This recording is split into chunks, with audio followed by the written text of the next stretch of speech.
Hi, this is Ms. Pink, and my friends call me Pink. Thank you for joining me on the story, Keep Your Fork. Sometimes when friends will tell me they're making something delicious for dinner, I always say, I'll bring a fork. It's kind of an inside joke to myself. Maybe it'll make a little bit of sense, because I know something better is coming, and that might make sense at the end of the story. I lost my dad several years ago to pancreatic cancer. I lost my boyfriend Oz a couple years ago, very, very quickly, to cancer. And I found this story after that time. And I also had the gracious opportunity to read this story to my doctor, Dr. Dolores Barbeau, who is not only my doctor, but a very dear friend. So I hope that I was able to give her a little bit of inspiration before her passing. And here's the story, Keep Your Fork. There was a young woman who had been diagnosed with a terminal illness and had been given 3 months to live. So as she was getting her things in order, she contacted her pastor and had him come to her house to discuss certain aspects of her final wishes. She told him which songs she wanted sung at the service, which scriptures she would like to read, and which outfit she wanted to be buried in. Everything was in order, and the pastor was preparing to leave when the young woman suddenly remembered something very important to her. "One more thing," she said excitedly. "What's that?" came the pastor's reply. "This is very important," said the young woman. "I want to be buried with a fork in my right hand."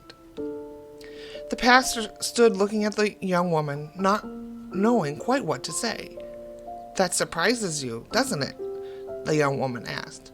"Well, to be honest, I'm puzzled by the request," said the pastor. The young woman explained, "My grandmother once told me this story, and from that time on, I have always tried to pass its message along to those I love and those who are in need of encouragement. In all my years of attending socials and dinners, I always remember that when the dishes of the main course were being cleared, someone would inevitably lean over and say, 'Keep your fork.' It was my favorite part because I knew something better was coming, like velvety chocolate cake or deep dish apple pie. Something wonderful and with substance. So I just want people to see me in a casket with a fork in my hand, and I want them to wonder, what's with the fork? Then I want you to tell them, keep your fork. The best is yet to come." The pastor's eyes welled up with tears of joy as he hugged the young woman goodbye. He knew this would be one of the last times he would see her before her death.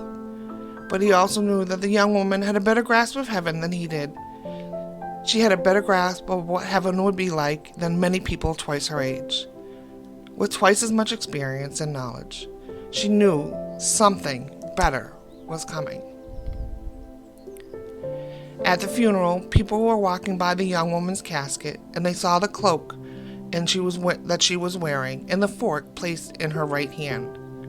Over and over, the pastor heard the question, "What's with the fork?" And over, he smiled.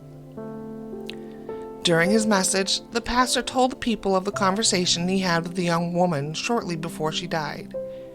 He also told them about the fork and what it symbolized to her.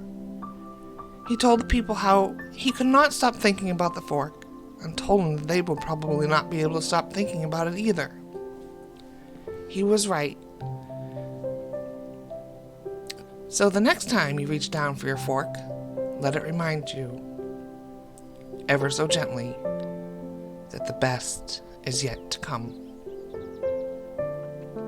Thank you for joining me today, and until the next time, keep pushing play.